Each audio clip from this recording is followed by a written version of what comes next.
So for our children's message today, I want to talk about the story of Jonah. Probably a lot of you have heard the story of Jonah and the whale, right? Or Jonah and the fish. Most of us read about the story in a book like our story Bibles, which this one is called Jonah and the Big Fish. But most of us remember the early part of the story. Jonah, which is this guy here, he was a prophet.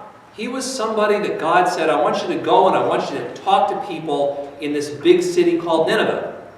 So Jonah started to go, but then he thought, I really don't like the people in Nineveh. I don't want to go there. I'm going to get on a boat and I'm going to sail far away in the other direction. Maybe God won't notice. But God noticed, and God created a big storm, and the people on the boat said, why is this big storm coming up? And Jonah said, it's because me, I'm running from God. So they tossed Jonah overboard. But Jonah didn't drown because God sent a great big fish, maybe it was a whale, we don't know, and he swallowed Jonah up, and Jonah sat there, safe and sound, but still stuck inside the belly of the whale for 3 days. Kind of like being in timeout. That's what God did. He put Jonah in timeout. And you can see a picture of Jonah sort of sitting here going, I'm sitting here inside the fish. But while Jonah was there, he thought, I didn't do the right thing. And he prayed to God and he said, God, I'm sorry. Please forgive me. And God said, sure, I forgive you. And he had the whale, or the fish, spit Jonah up on the beach. And God says, now go talk to the people in Nineveh. So Jonah did. And he went and he told the people in Nineveh, you are doing bad stuff. You need to stop that.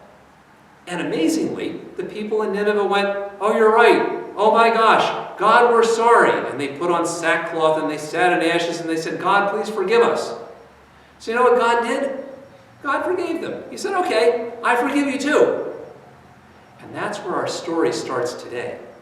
Jonah got really upset. He said, God, I know why you love me, because I'm better than these people in Nineveh. How come you love them too? You can't love them too.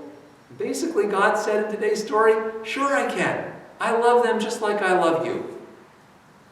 Sometimes when I was a kid, I couldn't believe that my parents could love my brother just as much as me. But it was true. God loving me doesn't mean God loves you any less, just like my parents loving me didn't mean they loved my brother any less. And when they loved my brother, it didn't mean that they loved me less. That's the way it goes with God.